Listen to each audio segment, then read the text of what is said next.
Incoming chat. Hello, everyone, and welcome one more time to Incoming Chat, the H2H business communication podcast by Live Chat. And I'm very excited today because this is our return to normality in a way.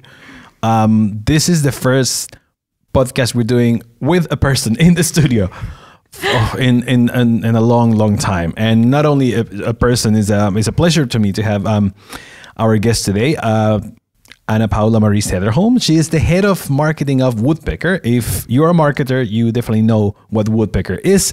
If you don't, you better start finding out. I'm going to add links in the description so you can find out some more. Anna-Paula, it's a pleasure to have you as our first guest in so long.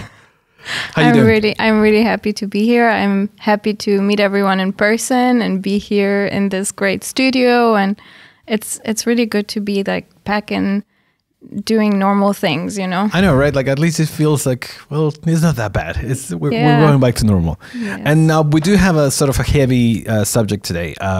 It's something if you watch our show, you probably notice that I don't have enough women guests. I swear to God, it's not my fault. It's not something that I've been doing on purpose. But I had a chat with Anna-Paula not too long ago, and we talk about like, well, why don't we talk about women in tech? What's going on? Are we getting better? Things are changing or not? And that's what we're going to go for today. Yeah, it's very interesting when you told me when we talked a while ago that you're really looking forward to talk to me because there are not many women that come along.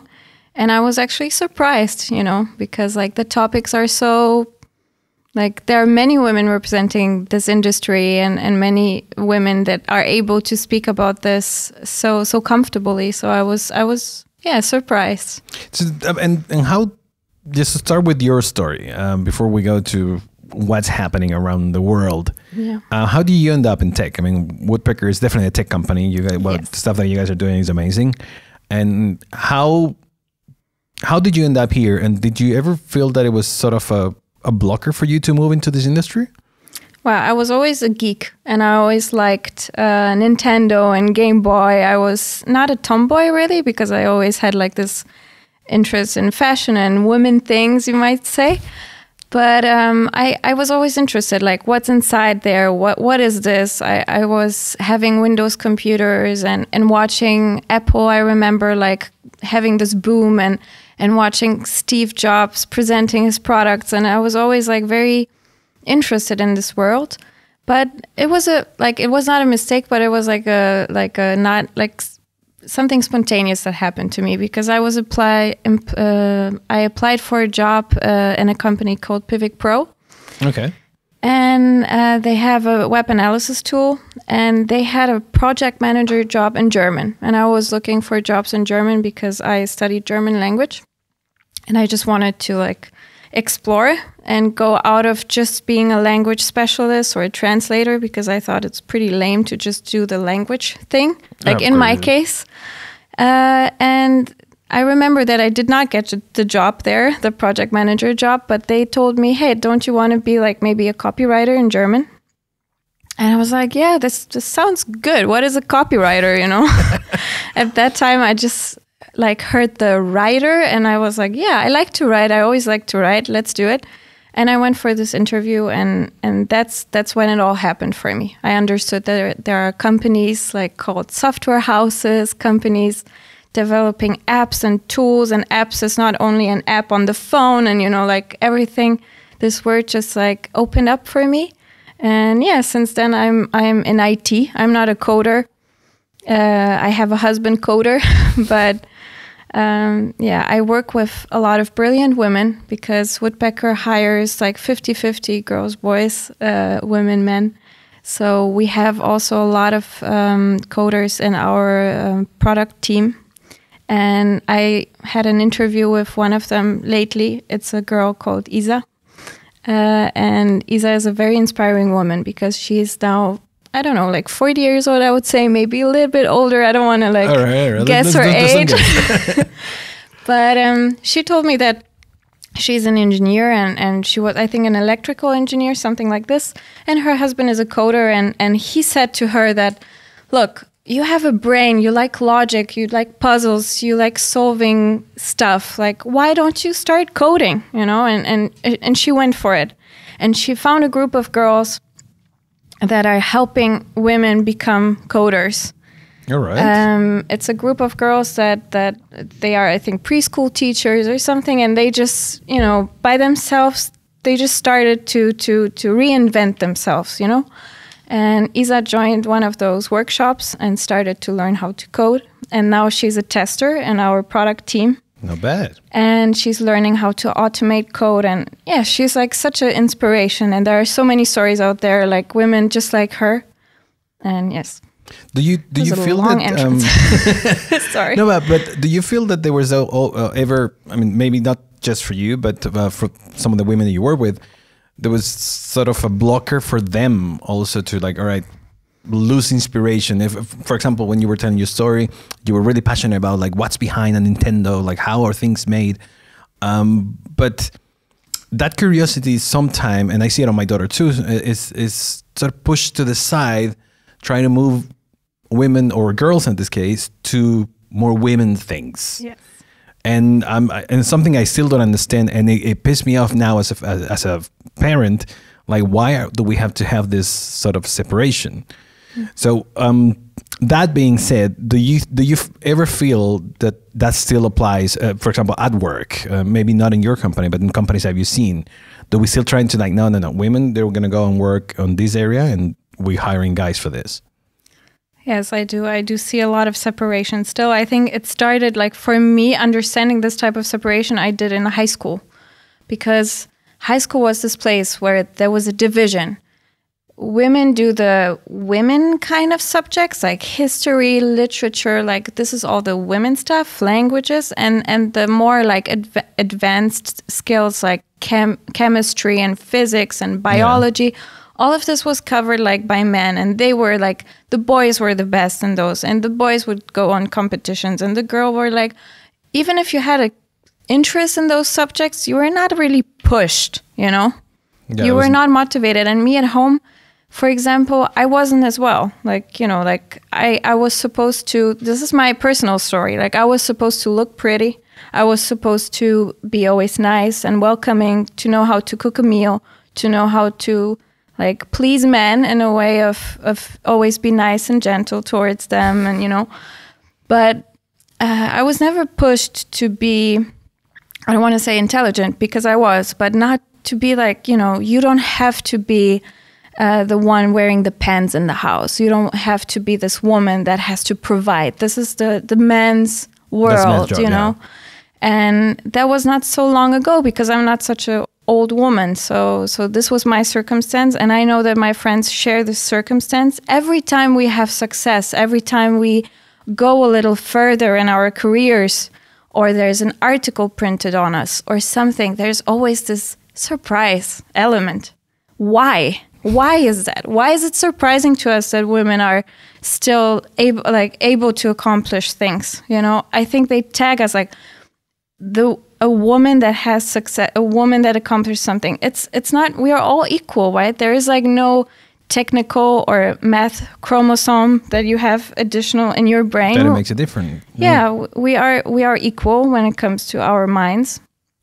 And I think that just physically we are different, you know, like in physical jobs, but not in the tech industry. It shouldn't really make it shouldn't be. No, but I still feel that there's this sort of, not disencouraging or not trying to block, hopefully, but like right now on this age, it feels like there is a certain push, or at least is advertised, like women need to go to STEM, like women are allowed to go whatever they want, which is like, even when I'm saying it right now, it sounds so wrong. It's like, why are we even discussing this, right? But do you think this is something new? Like, all right, we're trying to catch up, right? Like, I mean, there are women marching all around the world for their rights. Yeah. Hopefully there are enough men backing this up too. But this change is happening right now towards women, hopefully. Mm-hmm. Do you think it's something new, or we've been fighting this fight for a long time? I think that we have been fighting this fight for a long time. But as I was preparing for our interview and doing some research on female history and how we are in the IT industry, I stumbled upon stories of women that actually started. They started, the first code that was developed by a woman in the 1800s in Great Britain. So, and then there are stories about women working for MIT and NASA, because back then in the 50s, there was nothing like coding school or code university. Stanford was the first university that had computer science, but in order to have someone working there, the only thing they would do was a logic test. So, of course, women would pass that test, And there was like 50% women working with coding. So men would be focused on hardware, and the women would be focused on software. And there are so many amazing stories. For example, there's this woman. She was a coder as well. And in the US, I don't remember her name right now, but she was forced to quit her job because she was pregnant. So what she did was she started a company for women that have children. So at the daytime, they would actually, be with their children, and at night they would code, So it was like all possible until a certain time. And there was the 80s where it all shifted, and suddenly women were pushed out from this industry. Women were like more keen to work at home, be this woman with the children and not really working. And I think what did this to us is like, pop culture, media. Like what else, Well, I mean, it's pop culture, media, press, everything. It just influences everything that we do. I mean, look at it, like what happened in the US for not too long ago, and like fake news everywhere. Everything is influencing things one way or another. But when looking at the situation with women, right? Like you say in the 80s, they were pushed back to like, no, you go back to just being a woman. Yeah. But it's a fight that never ends. We're fighting again here in 2020 in tech right now, because you see it every day. Yes. And I know that you guys hire a lot of women too.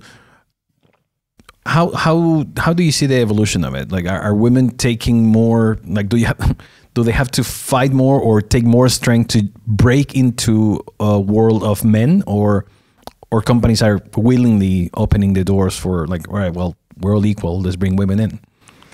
Wow, I think that we are a little bit seen like another group of workers. Maybe I think that there are actually companies that are helping companies to hire women. There is this very cool company. It's like a duo of women. They are called Dare IT, I think. They are, let's say, you have a company and you want to hire more women. They're actually helping you to do this. So they are creating advertisements and ads, more advertisements and like work ads related that are more relatable for women. And some, like doing some tests on what is more approachable for women, and helping companies really becoming those companies that have like this big diversity, 50-50, like women and men. And but there are not enough stories out there yet. And I think it's because women were pushed a little bit, like there is this stereotype. The tech world is a man's world. It's a bro world, right? Yes. And, like I don't think that men would have accomplished half of what they had without the help of women. And I think it's the opposite as well. We just need each other, And I think it would be great to jump back to that 50-50 and equal pay, and not like now when I saw the numbers, there are only like 35% in the tech industry are women workers, so. Yeah, that's definitely not enough. But and that's what I was saying, the bro thing. And you're part of a startup. I work with a lot of startups too, and I keep seeing this like bro thing that we're just gonna make millions.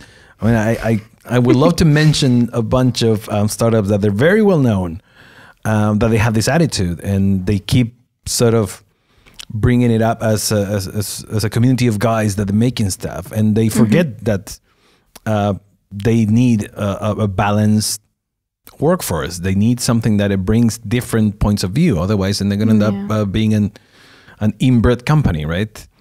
Yeah, maybe men are very money driven, maybe more than women. I don't know. I don't want to have like theories about, but there has been the same pressure that I told you about that I had in my childhood to look good and to be like this, nice woman, soft woman. Men have the same pressure, and it's also not fair on them to be successful, to be manly, to be, economically independent. So we put that much pressure, and then of course the consequence is going to be that there are going to be dudes running around, wanting to make millions, and drive not really fast cars. Yeah, and not really being interested in like having a nice company for women and for men. Now, I was reading also before our conversation. A lot of men, actually most men, think that we're working towards an equal world, but only 40% of women, they see it that way. So majority of women, they still see the blocks. What do you feel it was, or it is, the main block? Is it just men that don't want to hire women, or there's not enough opportunities for women to learn these things that they're needed in the tech world?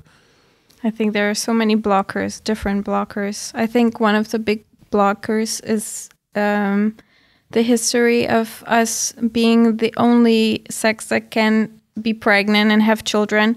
And our country is not really applying to this in a way that men also can have a paternity leave, for example. So I think that if that would change, if men would have this opportunity to also raise their kids by themselves at home while the woman is making a career for herself, I think that would change a lot, and this would change also how society would see us.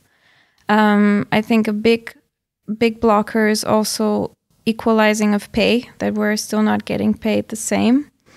And I remember many job interviews, unfortunately, where I was dismissed the moment I voluntarily choose to say that I'm a mom. Because if you see it very negatively, of course, you can connect being a mother to many sick days, you are not so focused. Yes, you're not so focused, and you have to leave your job early, all sorts of things. But they do not see that women, mothers that come to a company, they're gonna like kick ass and they're gonna do their best because they have mouths to feed. It's a horrible, it's huge responsibility that we have, and it's amazing how much it motivates us. I became like this entirely different Anna-Paula version, like 200 plus, because of my kids. I'm a much better person. I'm a much better worker.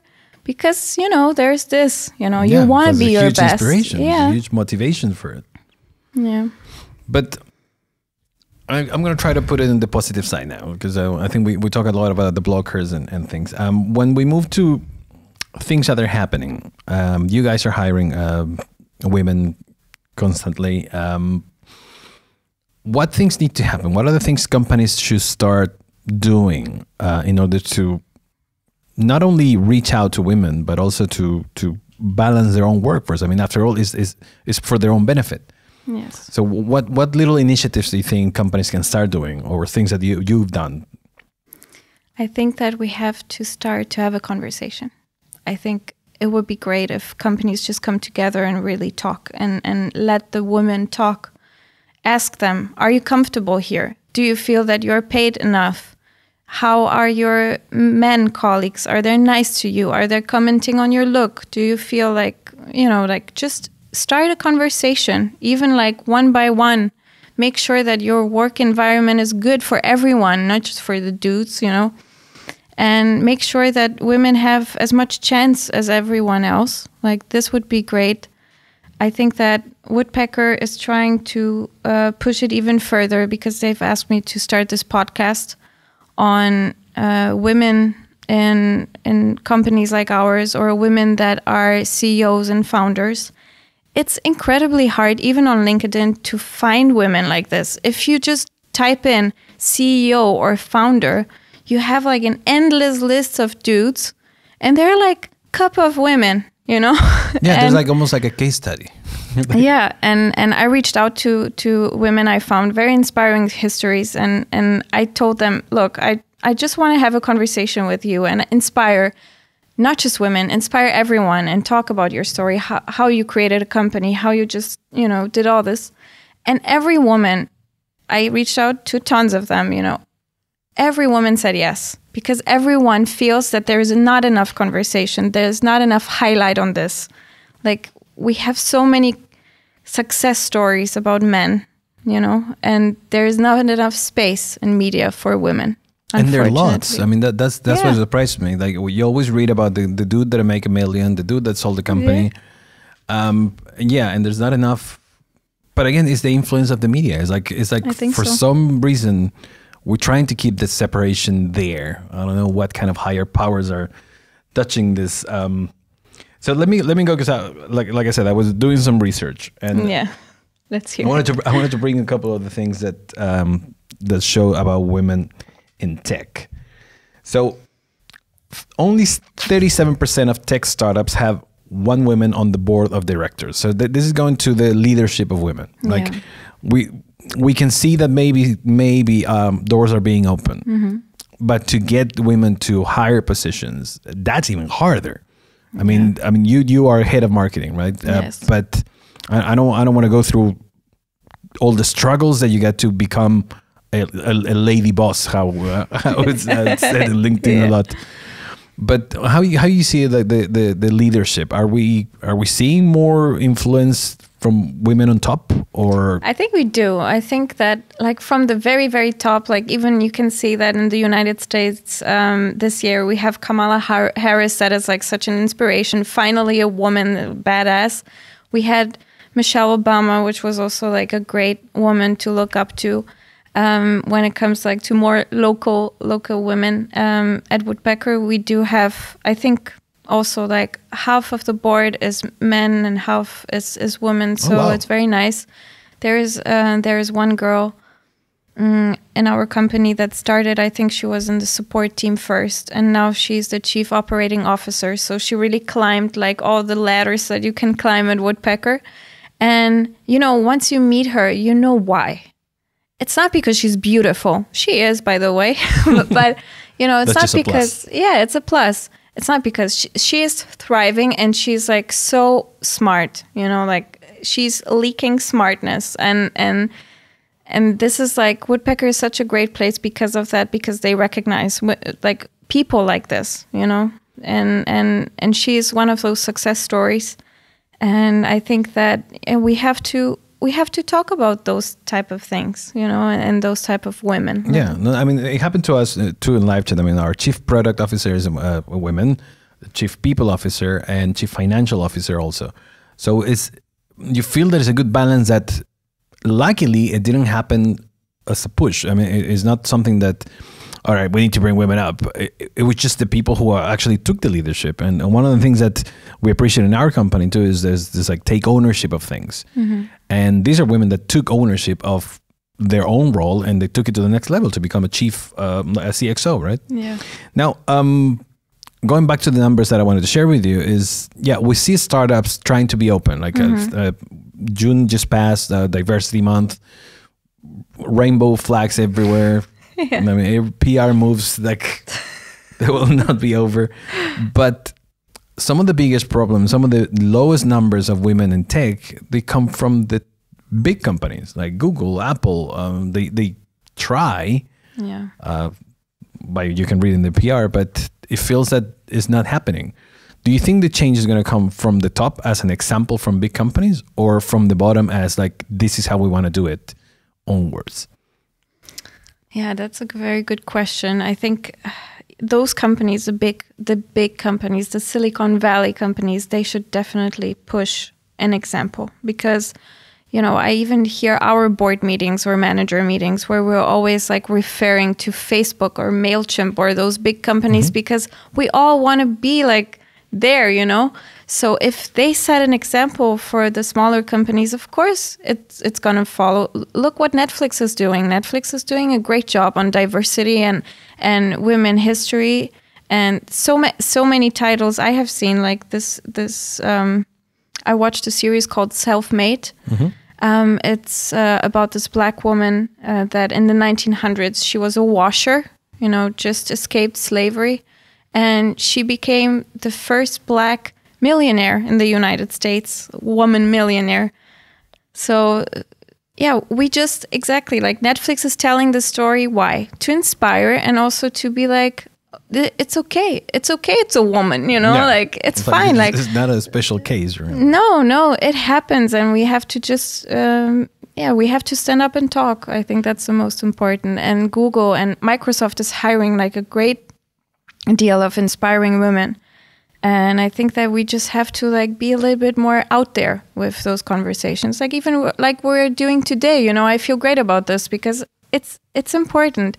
Even if we reach a small amount of audience, just having the opportunity to really like advocate for women. Like I'm 1 in a billion and I don't speak for everyone. Probably a lot of women seeing me will disagree with me. But still, I think it's important to have conversations. No, absolutely. I mean, and to me, even though I have to bring the I'm a father of a women card, which I hate because everybody says like, oh well, now that I have a little girl, I understand. You'd never understand because you're not in that position, and is so unique in the good side and the bad sides to be in the position of a woman. You have to fight a different fight. It's a whole different journey for you guys than for us dudes. But at the same time, I think you're totally right when you say we're being put these expectations on top, like without even asking. And I feel sometimes too, I don't know, just choosing something for my daughter and for my son. I will grab the Playmobil Girl magazine for my daughter and the Lego Ninja for my son.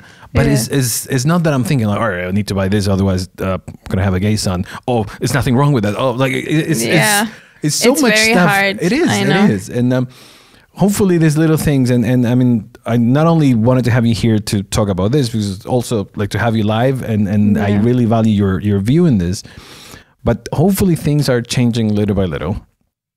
We're gonna add also some of the initiatives that you've seen in the descriptions too. So hopefully women that are watching this, they get inspired and they take the step and like, well, just you can do whatever you want. It's not. I hope it's so. not a separate road. It's a different journey, but the road is the same.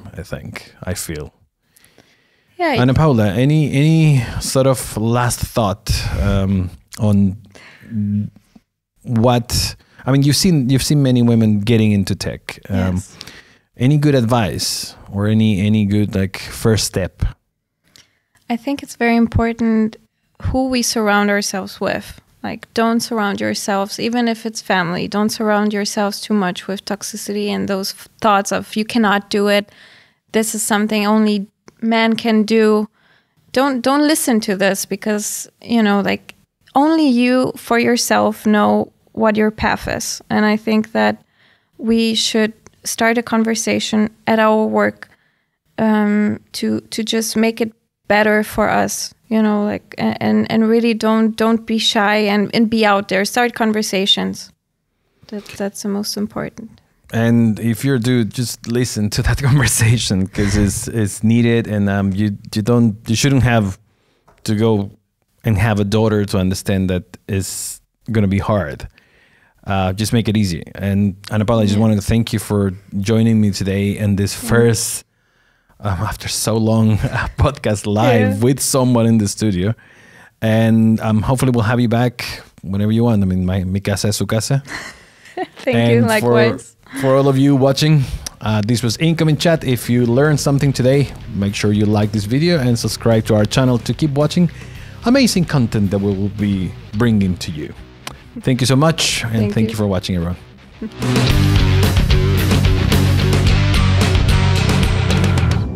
Incoming Chat.